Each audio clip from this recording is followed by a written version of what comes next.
Ajay Sajay.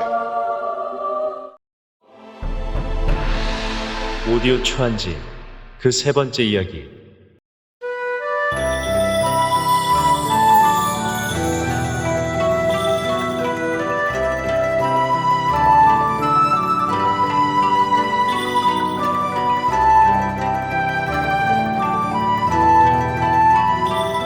아버님께서는 별 말씀을 다 하시옵니다.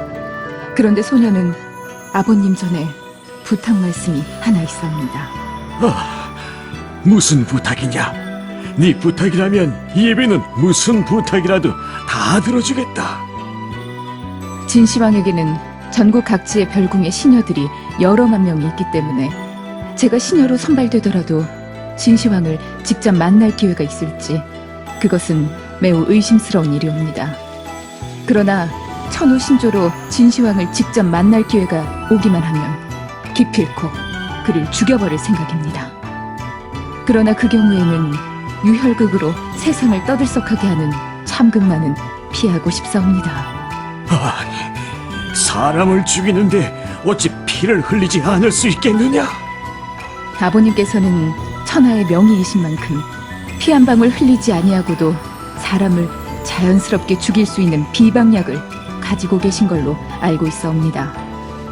아버님께서는 소녀를 위해 그와 같은 비방약을 한 사람분만 지어주시옵소서. 아니 뭐야? 이 애비들어 사람 죽이는 비방약을 지어달라는 말이냐?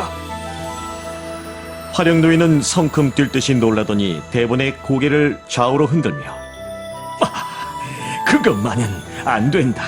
어떤 일이 있어도 안 된다. 하고 완강히 거절하는 것이 아닌가. 제가 부탁하는데도 안 되겠다는 말씀이십니까? 누가 부탁하더라도 그것만은 안 된다. 지난날 선생님께서는 나에게 그 비방 약방문을 전수해 주실 때 이 방문은 알고만 있을 뿐이지 어떤 경우에도 사용을 해서는 안 된다. 의자는 인슐린 까닭에 사람 죽이는 약을 단 한 번이라도 쓰면 그 사람은 의자일 수가 없다라고 말씀하시면서 누구한테도 그런 약을 지어줘서는 안 된다고 신신당부하셨어. 그런데 진시황이 아무리 믿기로 의자인 내가 어찌 사람 죽이는 약을 지어줄 수 있겠느냐. 비록 너희 부탁이라 하더라도 그것만은 안 되겠으니 그리 알아라. 명예인 화령도인으로서는 너무도 당연한 거절이었다. 상아는 아버님의 말씀을 이해는 할 수 있었다. 의사란 죽어가는 사람을 살려내는 것이 본업이지 살아있는 사람을 죽이는 직업은 아니다. 상대자가 원수일 경우에도 마찬가지니 인술이라는 말은 그래서 생겨난 말이 아니겠는가. 따지고 보면 명예인 아버지가 사람 죽이는 약만은 지어주지 못하노라고 단호하게 거절하는 심정은 이해하고도 남음이었다. 그러나 상대방이 만백성을 무참하게 살해하는 살인광인 경우에는 문제는 근본적으로 달라야 할 것이 아니겠는가. 상아는 아버지를 이렇게 설득하였다. 사람을 죽이는 약만은 지어주지 못하시겠다는 아버님의 말씀 잘 알아들었사옵니다. 아버님으로서는 당연하신 말씀이라는 것도 알고 있사옵니다.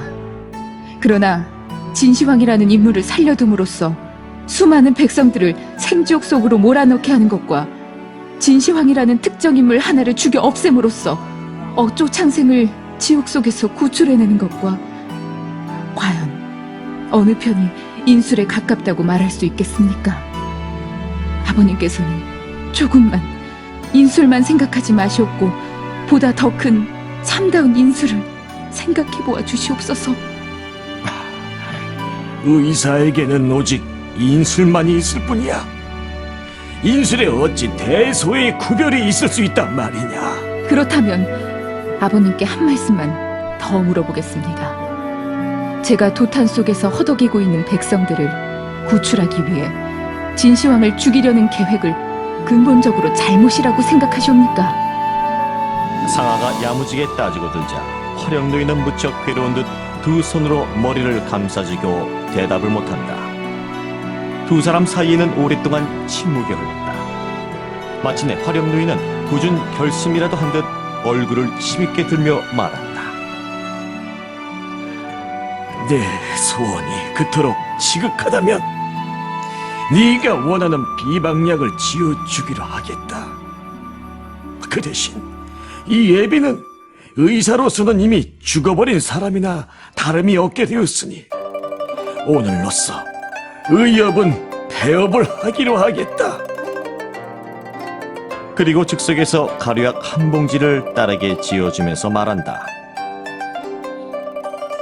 이 약을 음식물에 타서 3번에 나눠 먹이면 그 사람은 그날부터 시름시름 앓기 시작하여 한 달 안에 반드시 죽게 되리라. 아버님, 고맙습니다. 진시황 한 사람을 죽임으로써 억조 창생을 도탄 속에서 구출할 수 있다면 얼마나 다행스러운 일이옵니까? 상아는 아버지를 부둥켜 안으며 크게 기뻐했지만 정작 화령노인은 말없이 눈물만 흘리고 있었다. 그로부터 며칠 후에 상아는 별궁 시녀로 선발되어 평원진 별궁으로 들어가게 되었다. 상아가 별궁 시녀로 뽑혀 들어간 바로 그 다음날, 명의 화령노인은 독약을 마시고 고요히 목숨을 끊었다. 의사로서 사약을 지어준 죄책감에 못 이겨 스스로 죽음의 길을 택했던 것이다. 그러나 상아에게 과연 진시황을 죽일 수 있는 기회가 올지 어쩔지 그것만은 아무도 알 수 없는 미래지사였다.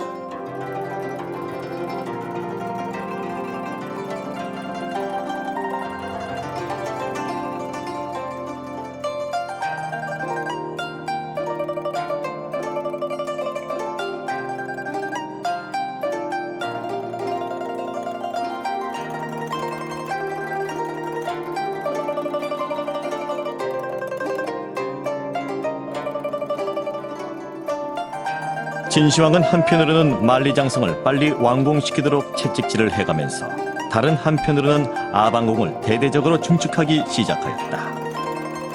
새로 짓는 궁전은 그 수요가 실로 200개나 되었는데 정전은 그 규모가 얼마나 컸던지 동서가 200보에 남북의 길이가 50장이나 되었고 그 궁전의 다락 위에서는 만여 명이 주연을 베풀 수 있을 정도로 넓었다. 게다가 궁정과 군정 사이를 회랑, 지붕복도로 연결하여 흙을 밟지 않고 다닐 수 있게 하였고 궁전을 짓는 데 필요한 석재는 멀리 음산에서 구해왔고 모든 목재는 천리가 넘는 형주 산중에서 운반해왔다. 그리하여 아방궁을 새로 짓는데도 70여만의 노역부가 필요하였다. 시황제의 정치는 그처럼 극악무도했건만 조정에는 중신들이 기라성갓처럼 들끓고 있었음에도 불구하고 감히 시황제에게 간언을 올리는 충신은 한 사람도 없었다. 그도 그럴 것이 귀에 거슬리는 말을 올렸다가는 그날로 쥐도 새도 모르게 목이 달아났기 때문이었다. 사태가 그렇게 되고 보니 시황제를 둘러싸고 있는 신하들은 오직 간신배와 아천배를 뿐이었다.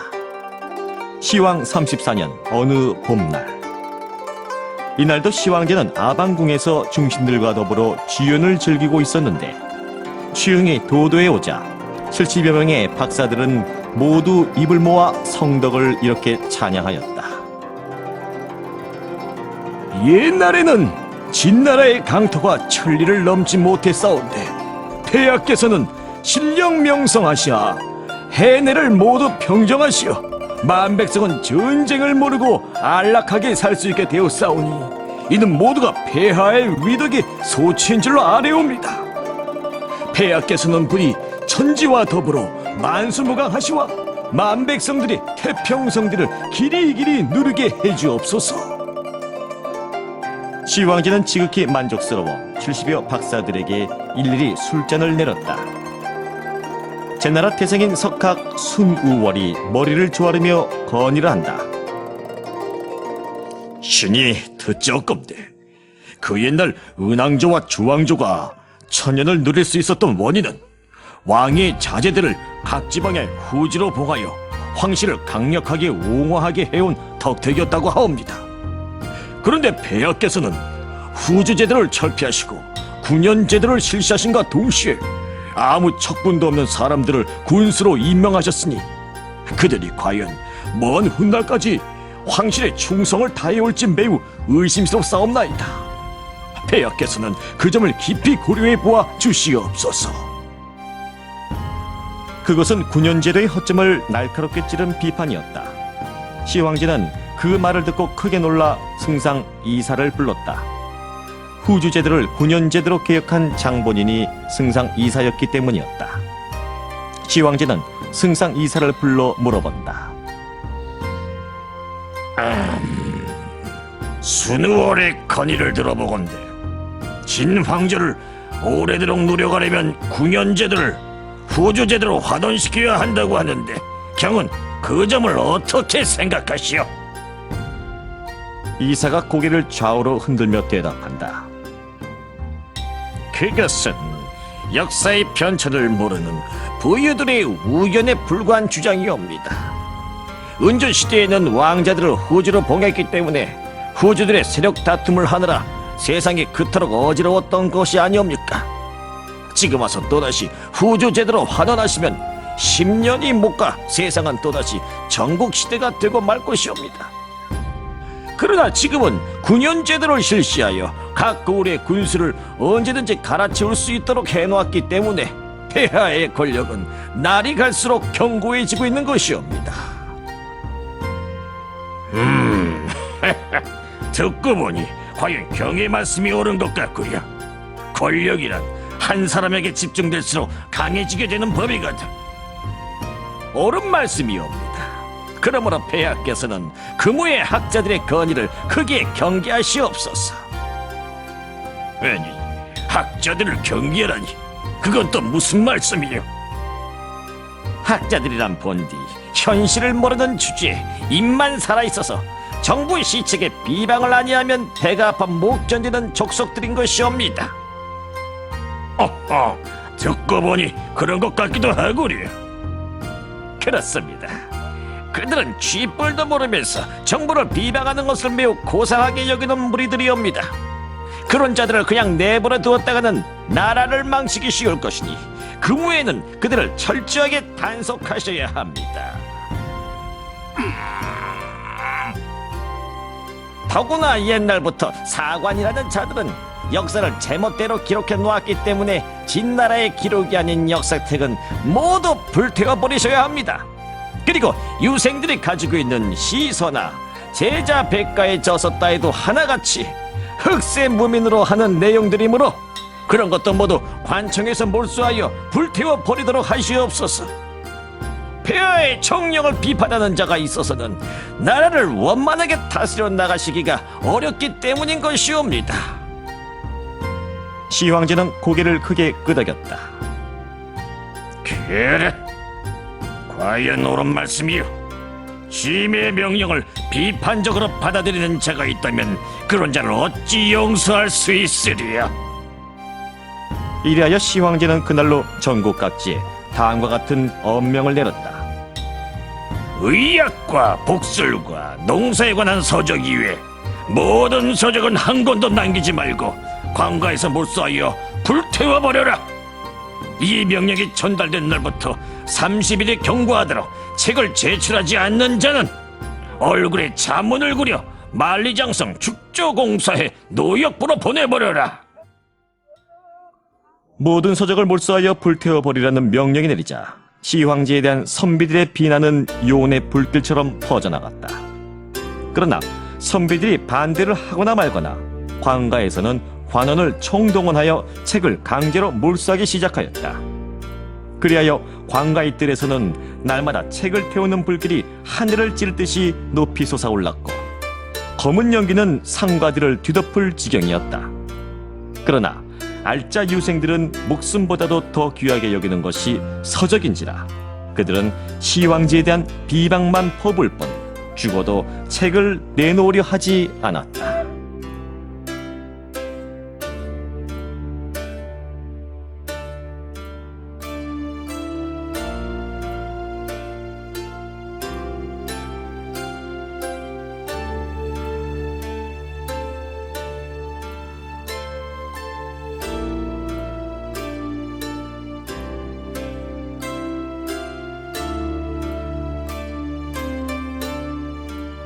우민 정책을 써도 분수가 있지. 상현들의 유산을 불태워버리면 어디다 근거를 두고 나라를 다스리겠는가.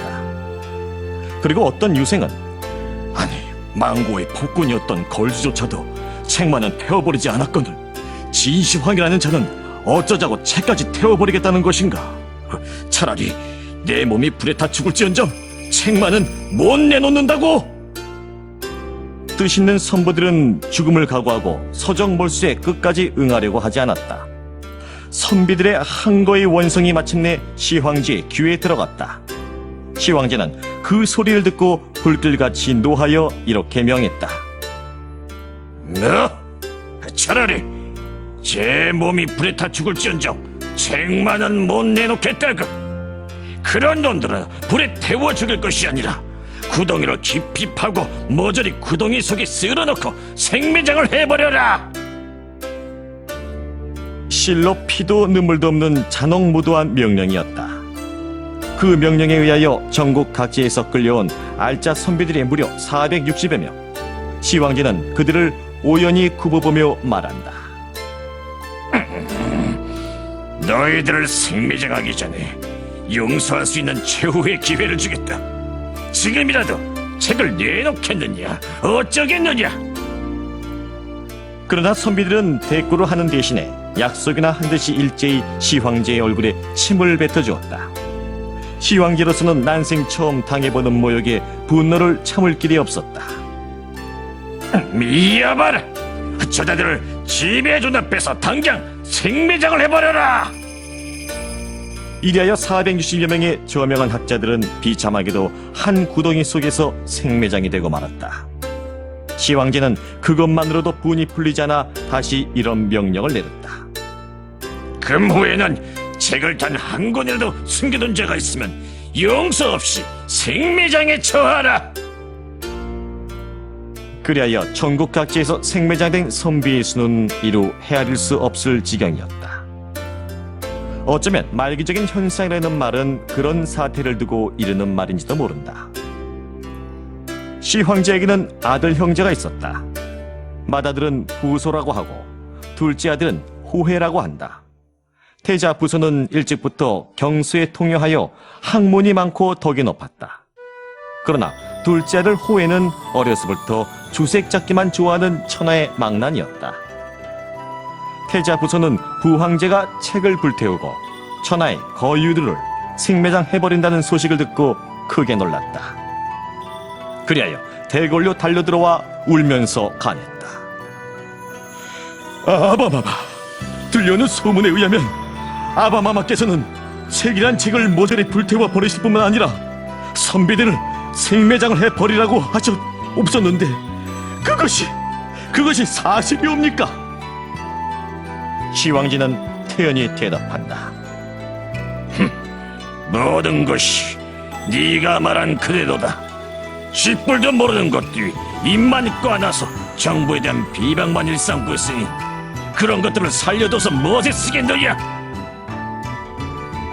부소는 아버지의 대답에 어안이 벙벙하였다. 아바마마, 그것은 크게 잘못하신 처사이옵니다. 천하가 통일되었다곤 하지만 원방의 백성들은 아직도 아바마마에게 귀복을 아니하고 있는 중이옵니다. 따라서 언제 어디서 무슨 불상사가 일어날지 모르는 형편이온데 그처럼 무자비한 탄압을 가하여 민심을 자꾸만 이반시켜 놓으시면 어떡하시옵니까? 애가리 닥쳐라! 젖비는 내가 물씬거리던 네가 무엇을 안다고 방자스러운 주둥이를 놀리고 있어! 시황제는 소리를 질렀다. 그러나 부소는 국가의 장래를 위해 그냥 물러설 수는 없었다. 아바마마, 소자의 말씀에 조금만 더 귀를 기울여 주시옵소서. 학자들은 모두가 공맹사상의 근거를 두고 정부의 시책을 정당하게 비판하고 있는 것이옵니다. 그러나 아바마마께서는 임기응변으로 만들어 놓은 법을 근거로 그들을 탄압하고 계시니 그래가지고선 민심의 안정을 기하기가 어려우실 것이옵니다. 그 점을 거듭 현찰해 주시옵소서. 시황제는 그 말을 듣고 전신을 후들후들 떨며 분노하였다. 이 후레 자식 같은 놈! 니놈이 언제부터 부유들의 앞잡이가 되었다고 그와 같이 요망스러운 입방아를 찍고 있느냐? 보기 싫다. 썩 물러가라. 명령이라 태자 부수는 호위병들에게 끌려나갔다. 그러나 시황제는 그것만으로도 분이 풀리지 않아서 다시 이렇게 명했다. 여봐라. 태자 부서를 만리장성의 공사 현장으로 정배를 보내버려라. 자기 아들인 태자까지 정배를 보내라고 했으니 그의 정신 상태는 이미 정상적이라고 볼 수 없었다. 거듭 말하거니와 그것은 말기적인 현상임이 틀림없었던 것이다.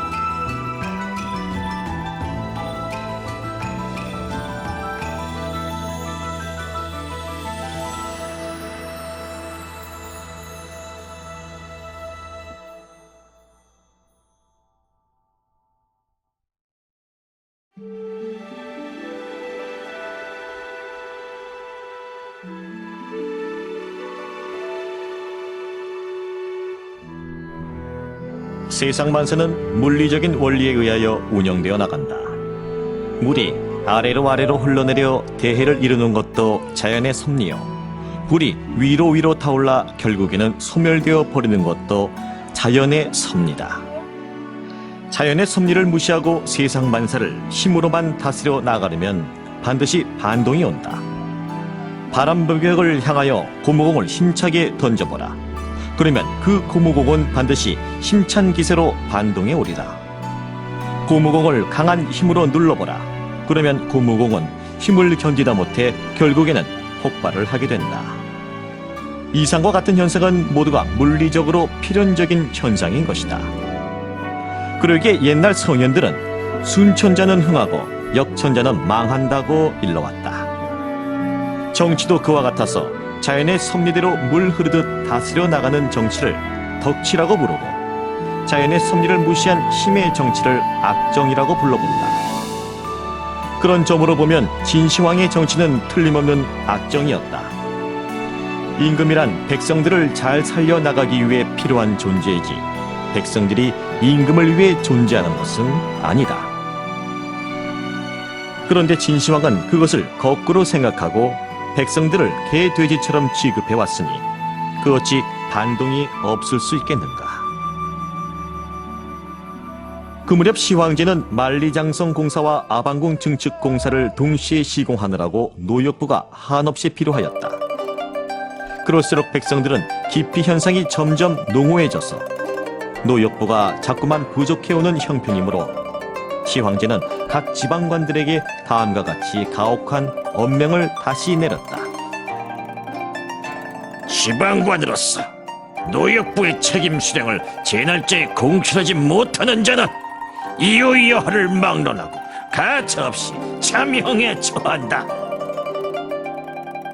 그로 인해 지방관들은 노역부들을 제 날짜에 공출하려고 혈안이 되어 있었다.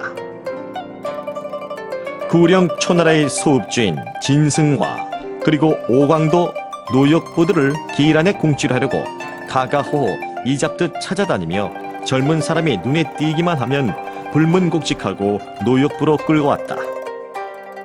그런 점에서 본다면 진승과 오광은 진시황의 충성스러운 공복이었다. 그들은 책임 인원의 노역부 500명씩을 강제로 징발해 만리장성 공사 현장으로 직접 인솔하고 나섰다. 다른 사람을 보냈다가는 노역부들이 도중에 도망을 가기 때문에 지방관들 자신이 직접 인솔하고 떠났던 것이다. 초나라에서 만리장성까지는 머나먼 천리길이야. 진승과 오강은 노역부들을 공사 현장으로 끌고 가는 도중에 홍수를 만나 열흘 동안 발이 묶여버렸다. 그리하여 마감날까지는 도저히 목적지에 도달할 수가 없게 되었다. 마감 날짜를 어기면 참행에 처한다고 했으니 진승과 오광은 생사에 관한 중대 사태에 직면하게 된 것이다. 홍수는 열흘이 넘었어야 말끔하게 그쳤다. 그러나 진승은 노역부들을 데리고 떠날 생각은 아니하고 동관인 오광에게 이렇게 묻는다. 이제부터 우리들은 어떻게 하지? 오광은 어리둥절한 표정으로 말한다. 아이, 노역부들을 데리고 공사 현장으로 빨리 떠나지 않고 무엇을 어떻게 하자는 거야? 그러자 진식은 눈을 커다랗게 뜨며 묻는다. 아니, 자넨 지금 정신이 있는가? 마감 날짜가 이미 지났으므로 우리가 공사 현장에 나타났다간 당장 목이 달아날 판인데 그래도 공사 현장으로 가잔 말이야? 이 사람아, 에이, 그런 걱정 그만하게. 홍수 때문에 마감 날짜를 지키지 못했노라고 하면서 노역부들을 1000명이나 건네지면 설마 우리들을 죽이게 하겠는가? 참네. 자네는 어리석어도 이만저만 어리석지 않네 그래. 시황제에게 그런 변명이 통할 줄 아는가? 지난번에 시달된 공문에 노역부를 제날제에 공철하지 못한 지방관은 이유 여하를 막론하고 차명에 처한다고 분명히 쓰여있지 않았던가? 이미 그런 명령을 분명하게 내려놓았는데 무슨 변명이 통할 수 있단 말이야? 오광은 그 말에 새삼스레 놀라며 말한다. 진짜 아닌 게 아니라 자네 말을 듣고 보니 우리가 공사 현장에 나타났다간 꼼짝 못하고 죽을 판이네 그려. 그러면 이를 어떡하지? 진식은 우울한 얼굴로 오랫동안 침묵에 잠겨있다가 문득 고개를 힘있게 들면서 의미심장한 말을 씹뿌린다. 이 사람아, 우리도 사내 자식으로 태어났으니 이왕이면 대장부답게 큰 인물이 되려고 노력을 해보면 어떻겠는가? 자, 큰 인물이 되어보자는 의견에는 오광도 반대할 까닭이 없었다.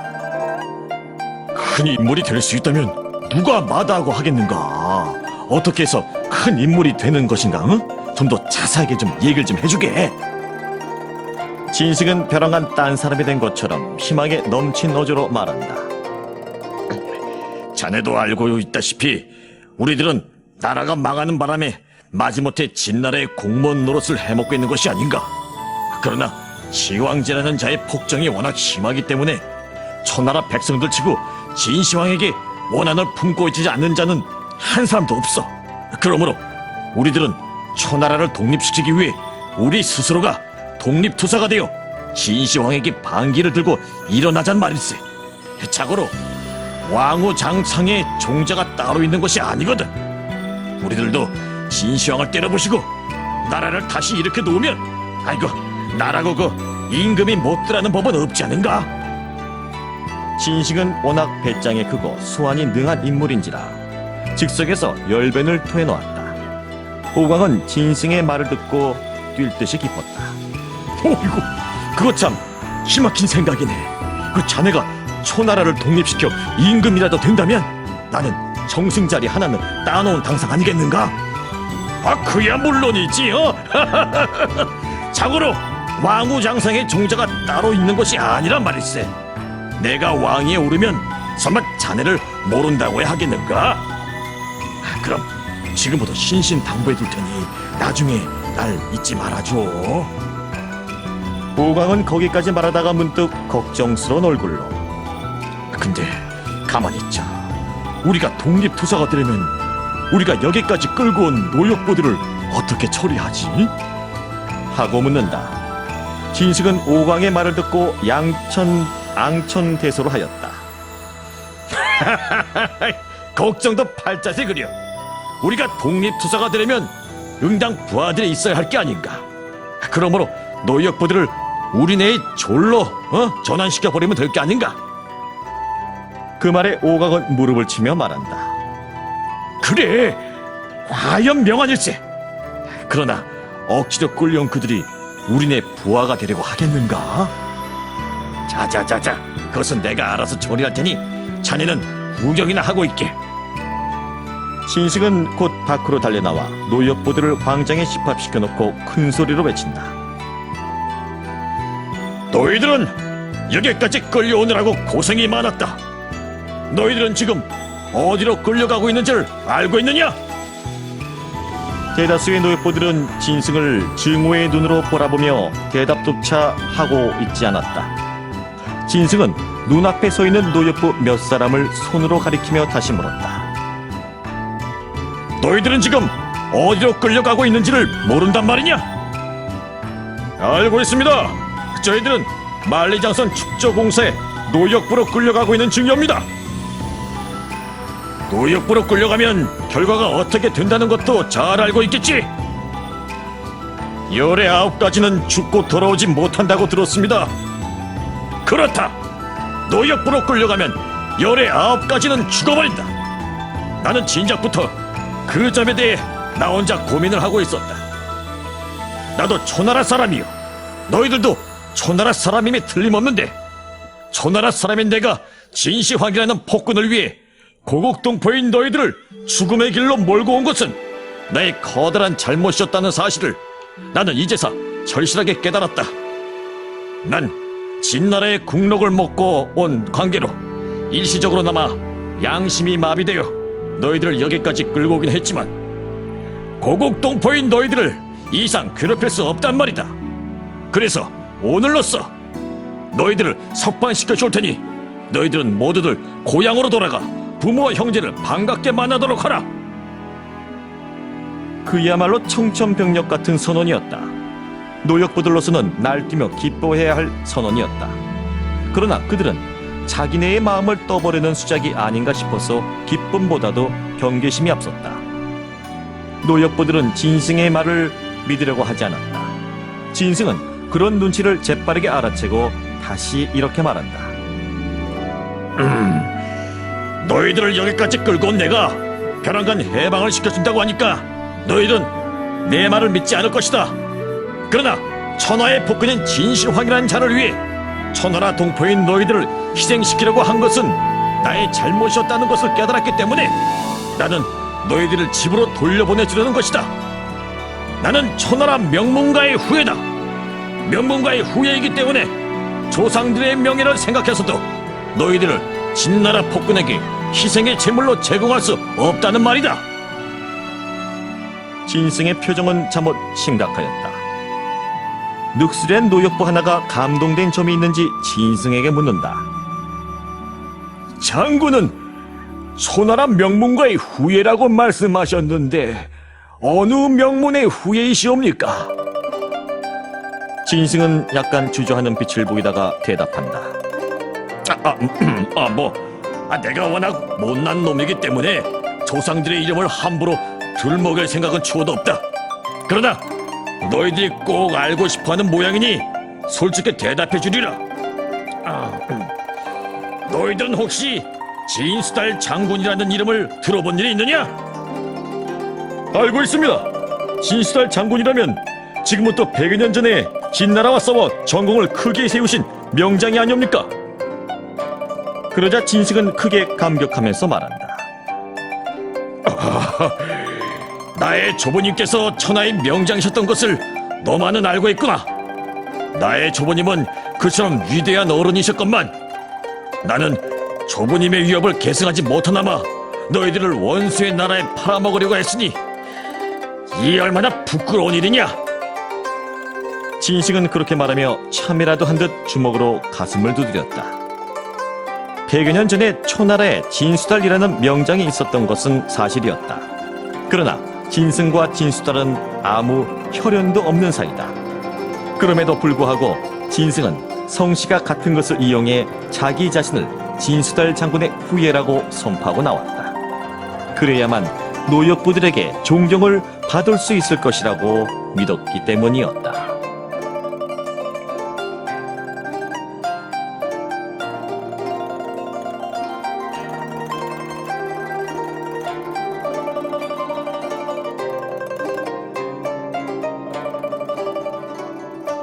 아니나 다를까 진승의 연극은 보기 좋게 적중되어서 노역부들은 모두 경악과 존경을 맞이 않는다. 장군께서 저희들을 집으로 돌려보내 주시려는 것은 고맙기 그지없는 말씀이옵니다. 그러나 그렇게 되면 장군께서는 진시황에게 처벌을 받게 될 텐데 그 문제는 어떻게 해결하시렵니까? 조금 전만 해도 원수처럼 미워했던 그들이었건만 이제는 동지적인 입장에서 서로의 사정을 걱정해줄 정도로 화합된 분위기가 되었다. 그 문제에 대해서는 나도 좀 심각하게 생각하고 있는 중이에요. 진식은 계획적으로 심각한 표정을 지어 보이며 일부러 말꼬리를 후려버렸다. 사태가 그렇게 되고 보니 이번에는 오광이 한몫 내고 나서야 할 판국이었다. 오광은 앞으로 나서며 말한다. 그니까 너희들을 일단 해방시켜주고 나서 진승 장군 자신은 초나라의 독립을 위해 진시황과 정면으로 싸울 계획을 세우고 계시다. 다시 말하면 진승 장군은 잃어버린 조국을 되찾으려는 독립운동에 여생을 바치시려는 것이다. 그러므로 너희들도 나라 없는 서러움을 면하거든 모두들 진승 장군을 영주로 모시고 독립전열에 가담하여 독립투사가 되면 어떠하겠느냐? 노역부로 꼴려왔던 그들은 독립투사가 되어 달라는 말에 크게 감동하였다. 그들은 한동안 어수선하게 상의하더니 대표자 한 사람이 진승의 앞으로 씩씩하게 걸어나와 이렇게 말한다. 우리들이 이역 말린 여기까지 노역부로 끌려온 것은 우리들의 조국을 진시황이라는 날강도 놈에게 빼앗겼기 때문입니다. 조국이란 그렇게도 소중한 곳입니다. 그런데 진승 장군께서 조국 광복을 위해 정의의 깃발을 높이 들고 일어나신다고 하오니 저희들이 어찌 집으로 돌아가 일신상의 안일만 도모할 수 있으오리까? 나라가 없으면 노예의 신세를 면할 수 없다는 진리를 저희들은 뼈저리게 깨닫고 있는 까닭에 이 자리에 모여있는 천여 명의 저희들은 장군을 수령으로 모시고 모두가 독립투사가 되기를 원하오니 장군께서는 저희를 부하로 기꺼이 받아들여 주시옵소서. 노역부들의 순결무구한 애국 충정에 진식은 눈시울이 뜨거워오는 감격을 금할 길이 없었다. 그대들도 독립투사로서 생사를 나와 함께 해주겠다면 나로서 그보다 더 영광스러운 일이 어딨겠는가? 그러면 이제부터 다 같이 고국으로 돌아가 동지들을 전국적으로 규합하여 진시황을 타도하고 초나라를 되찾는 독립운동을 거국적으로 전개하기로 하자. 하늘은 언제든지 정의에 가담하는 법이니 조국 광복의 승리는 반드시 우리에게 돌아올 것이다. 이리하여 진승은 오광과 함께 천여 명의 부하를 거느리고 당당하게 고국에 돌아오니 진시황의 학정에 시달려오던 초국 백성들은 독립의 운동의 영도자인 진승을 영웅처럼 받들며 열화같이 환영해 주었다. 그리고 뜻있는 청년들은 독립전열에 가담하려고 앞을 다투어 진승의 그늘로 모여들었다. 물론 진시황의 거대한 세력이 협잡배와 다름없는 진승의 손에 쉽게 무너지리라고는 누구도 믿기 어려웠다. 제 아무리 튼튼한 제방도 개미 구멍에 의하여 무너져 버릴 수 있다는 옛말이 있지 않은가. 그런 점으로 본다면 진승의 반란은 시황제에게는 분명히 불길한 조짐이었다. 하물며 진시황에게 반기를 들고 일어나려는 수많은 의사들이 육국 각지에서 때를 기다리고 있는 바로 그 시기임에 있어서이랴. 다음 이야기도 기대해주세요. Ajay Sanjay represents